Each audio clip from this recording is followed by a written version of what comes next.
यहाँ ये खा पी के रुस्त पुस्त बच्चा आ गया है आपके सामने। आपने सुबह में खिला पिला के मेरे को नाश्ता करवा, अभी मेरा नहाना भी बाकी है पा।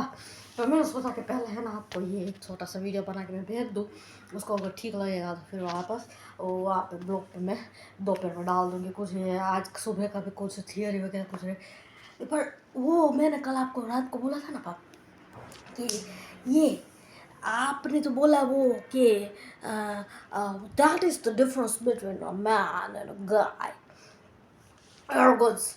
तो ये मुझे पता चला पा वो सॉन्ग का है कि सो चेहरे आए जाए यादों में वही रह जाए बेपरवाह बेपरवाह हो जाए जो बेपरवाह तो ये मुझे पता चला कि ओशो की थियरी कि पापा ने जो बोला था कि arrogance and that is the difference between a man and a guy, elaboration not needed at all, keep the thing simple, the beauty lies in simplicity and simplicity is a speed, anyone can make the thing haphazard but it needs a brilliancy to bring out simplicity to make the okay, to keep the thing simple out of the cut the complexities and bring it front on surface the simplicity that is brilliancy. Yeah. तो ये मेरा नहाना बाकी है आज, तो अभी मैं शुरू हो गई। हर रोज़ वैसे मेरा नहाना बाकी, वो हर रोज़ के अपने वीडियो वो वगैरह ना आए हुए मैंने बनाए होते हैं पहले। पर वो क्या होता है कि वो वीकडेज होते हैं ना, तो मैंने सोचा कि ये ठीक है चलो मैं ये पर्सनालिटी चेंजेस के लिए आपने जिस तरह से बोला था कि पर्सनालिटी चेंजेस के लिए होने ज़रूर है, तो मैंने बोला कि चलो पापा के इंस्ट्रक्शन को फॉलो करते हैं। तो मैं यहाँ पर ब्लॉग पर अगर कोई ये कंटेंट पोस्ट करने जाऊँ तो मैंने सोचा कि चलो ये जीन्स चढ़ाऊँ मैं, ये टी शर्ट चढ़ाऊँ मैं, ऐसा करके नहाना तो भी हर रोज़ का मेरा बाकी होता है पा इज्जत से। उसके बाद ये वीडियो बना के मैं नहाने के लिए जाती हूँ।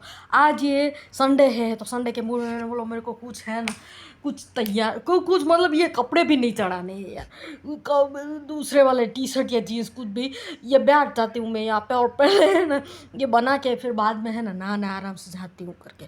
तो ये इसलिए तो मुझे ये पता चला पा कि ये कल रात को मैंने आपको ये वीडियो भेजा था कि कबीर मेहता सर मैं आपका स्टूडेंट करके, और मेरा ये बोलना रह गया था और मेरे ये कॉन्फ्लिक्ट और मेरा ये थियरी का आपको सॉल्यूशन कर दीजिए करके। तो ये मेरा बोलना रह गया था बाकी कल मेरे अंदर ये आइडिया आया था, वो किसी ने ये जो ये कौन सा है वो कौन है वो ईशा गुप्ता ईशा गुप्ता उसको मेरे लेमन लैंग्वेज का पता नहीं क्या होगा, भगवान मुझे बचाए। पर ये मुझे पता चला पा कि उस सॉन्ग में जो वर्ड्स थे कि सो चेहरे, वो लिरिकल सुना पा मैंने। पहले तो मैंने वैसे ही सुना जो नेचुरल वो सॉन्ग अचानक से मेरे सामने आ गया, पता नहीं कैसे यूट्यूब में सर्च करते करते। पर उसके बाद मैंने उसका लिरिकल सुना कि वो क्या मतलब वर्ड्स क्या है, क्योंकि मैं पहले से वो लिरिकल सुनती हूँ किसी भी चीज़ के वो अपने। तो उसमें लिरिक में मैंने देखा कि वो बोल रहे थे कि सो चेहरे आए जाए यादों में वहीं बस जाए रह जाए, या बस हाँ यादों में वहीं रह जाए। और उसके बाद ये इस तरह से आया वो सब फ़ोटोज़ को फेंक कर, वो ईशा गुप्ता वहाँ पर ऐसे फ़ोटोज़ को फेंक कर ऐसे कि, और वहाँ पे लिखा हुआ आया ये लिरिक था तो लिरिकल था तो नेचुरली वर्ड्स लिखे हुए आएंगे। तो उसमें लिखा हुआ है कि यादों में वहीं रह जाए बेपरवाह बेपरवाह हो जाए जो। तो पीछे जो आया ना पा बेपरवाह हो जाए वो तो मुझे पता चला, मुझे ये था पीछे का मैंने वो जो लिखा हुआ पढ़ा कि बेपरवाह हो जाए जो, तो पूरा मेरे को पता चला कि अच्छा ये लोग ये कहने ये सॉन्ग में ये कहना चाहते हैं कि सो चेहरे आए जाए यादों में वही बस जाए बेपरवाह बेपरवाह हो जाए जो। तो वो मुझे पता चला कि ये तो यार अब मैं ये पापा ने जो बोला था कि arrogance And that is the difference between a man and a guy, and keep the thing simple. And anyone can make the thing complex, but it needs brilliancy to make the thing simple. Simplicity is beauty. आपने मुझे पता है 2008-2011 में भी जब मेरा ये work चालू था मेरे ब्लॉग पे, सेंटेंसेस में लिखती थी. 2 ब्लॉग थे मेरे 2008-2011 में. मैंने बोला था कि एक में क्लाउड की पैटर्न और दूसरा में जो मतलब मेरा जो खाना वगैरह उसके वजह से वो पैटर्न्स अलग अलग, मटर और ये चीज़ें खाने की, ये कुकिंग की डिशों को ये इस तरह से पैटर्न करके मैं फ़ोटोज़ बना. तो एक ये फ़ोटोज़ का मेरा ब्लॉग था 2008-2011 में. दूसरा एक जो ब्लॉग था वो सेंटेंसेस का था. तो सेंटेंसेस की ये इन लोगों को किसी को उस टाइम पे पता नहीं था. जो कोई भी मेरा ब्लॉग उस टाइम पे भी देखते थे ना, वो लोग यही समझते थे कि पता नहीं ये शबाना वो सेंटेंसेस वाले ब्लॉग में तो पता नहीं क्या लिखती रहती है. पर वो मैंने आपको फॉलो किया था. आपने बोला था कि ज़माना है ना वो नैनो टेक्नोलॉजी का है. उस टाइम पे आपने मुझे बोला था 2008-2011 में जब मेरी थियोरीज चल रही थी, तब ये शुरुआत हुई थी जब लिखने की और क्रिएटिविटी की ओर जाने की. तो उस टाइम पे आपने मुझे बोला कि मेरे ये यहाँ पर बोलते बोलते मैं ये ढल गई मैं पहले ठीक तरह से बोलूँ. रुकिए. हाँ, तो पता मुझे आपने बोला था, मेरे को पता, वो उस चीज़ को मैं फॉलो करती आई थी 2008-2011 से. कि आपने बोला था कि लंबे लंबे आर्टिकल्स 4-4 5-5 पेजेस के, या मान लो ये 2-3 कॉलम भर के एक पेज के अंदर है, ये कोई न्यूज़पेपर है, न्यूज़पेपर के साथ में उसका सप्लीमेंट आता है. तो सप्लीमेंट जो होता है वो कलरफुल थोड़ा सा, उसमें इमेजेस ग्राफिक्स वगैरह डाल के, उसमें भी 4 या 5 कॉलम वाला पूरा तुम्हारा एक आर्टिकल होगा, एक पेज भर के, या तो 2 पेज भर के, या तो 3 पेज भर के.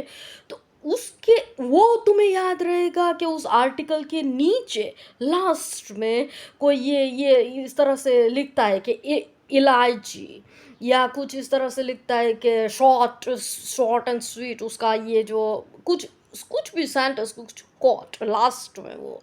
तो आपने बोला था कि तुझे वो 4-5 पेजेस वाला आर्टिकल याद रहेगा या लास्ट में दिया गया एक कोट याद रहेगा. तो मैंने बोला था कि हाँ मुझे लास्ट में दिया गया वो कोट याद रहेगा.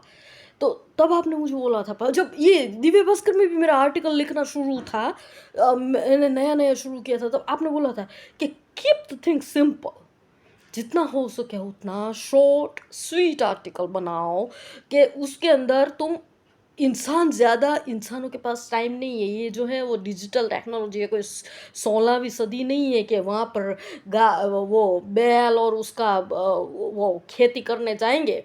तो उसमें भी खेती में भी टेक्नोलॉजी आ गई है. तो nano technology, nano particles, robotic युग, पूरा टेक्नोलॉजिकल युग है. टाइम सबको स्पीड चाहिए, कोई लंबा सुनने वाला नहीं है, लंबा देखने वाला भी नहीं है, लंबा पढ़ने वाला भी नहीं है.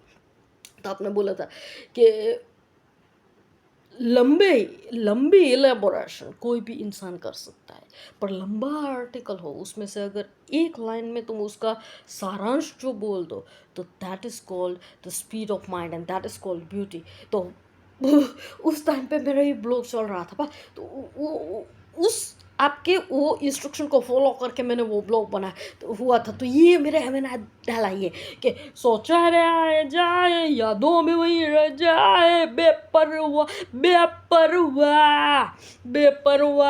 हो जाए जो बेपरवाह. तो अब ये लंबा हो जाएगा. ये वापस मैं आपको फॉलो करना चाहती हूँ तो मैं भूल जाती हूँ.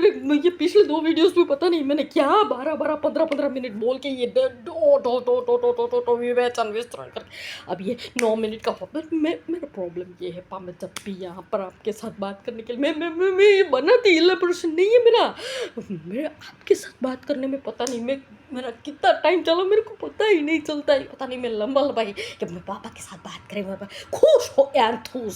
मेरा एंथुसियाज्म इतना है ना कि मैं किसी को भी बोर कर दूँ ऐसा बोल. चलिए अभी मैं रोक रही हूँ, ये 9:28 मिनट. ठीक है चलिए ये अभी मैं आपका